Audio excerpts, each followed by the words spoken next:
Un commentateur de Royal a averti que Meghan Markle pourrait « regretter » d'avoir écrit une lettre à motivation politique quelques mois seulement après qu'elle et le prince Harry eurent mené une interview explosive avec Oprah Winfrey.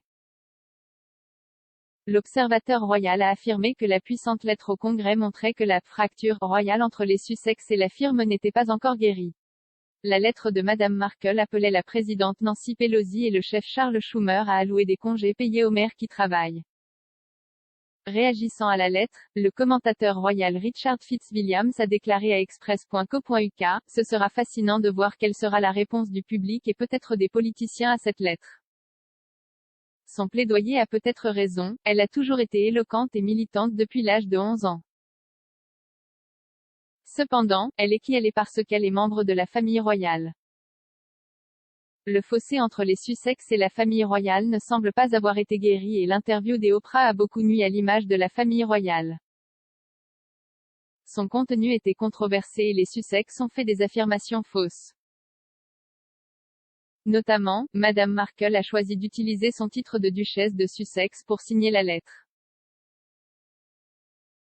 Comme l'a souligné Monsieur Fitzwilliam, l'accord avec la reine ne prévoyait pas d'utiliser les RHS.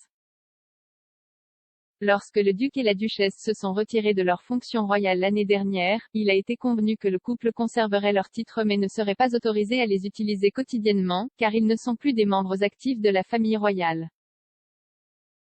Dans sa lettre, Madame Markle a écrit « Au cours des 20 derniers mois, la pandémie a révélé des lignes de faille de longue date dans nos communautés. À un rythme alarmant, des millions de femmes ont quitté le marché du travail, restant à la maison avec leurs enfants alors que les écoles et les garderies étaient fermées, et s'occupant de leurs proches à temps plein. La mère ou le parent qui travaille est confronté au conflit d'être présent ou d'être payé. Le sacrifice de l'une ou l'autre a un coût élevé. Aucune famille ne devrait avoir à choisir entre gagner sa vie et avoir la liberté de s'occuper de son enfant, ou d'un être cher, ou d'elle-même, comme nous le verrions avec un plan complet de congés payés.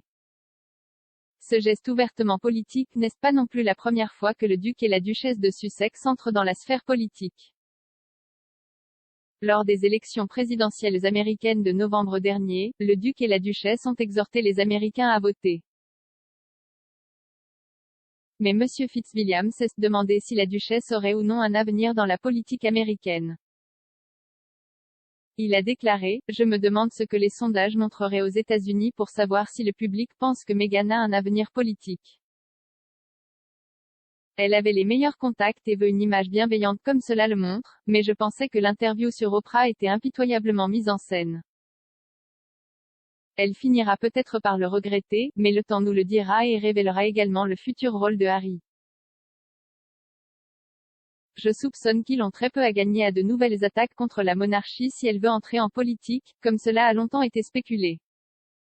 Ce qui sera fascinant, c'est de voir si elle le fait et si oui à quel point elle le fait.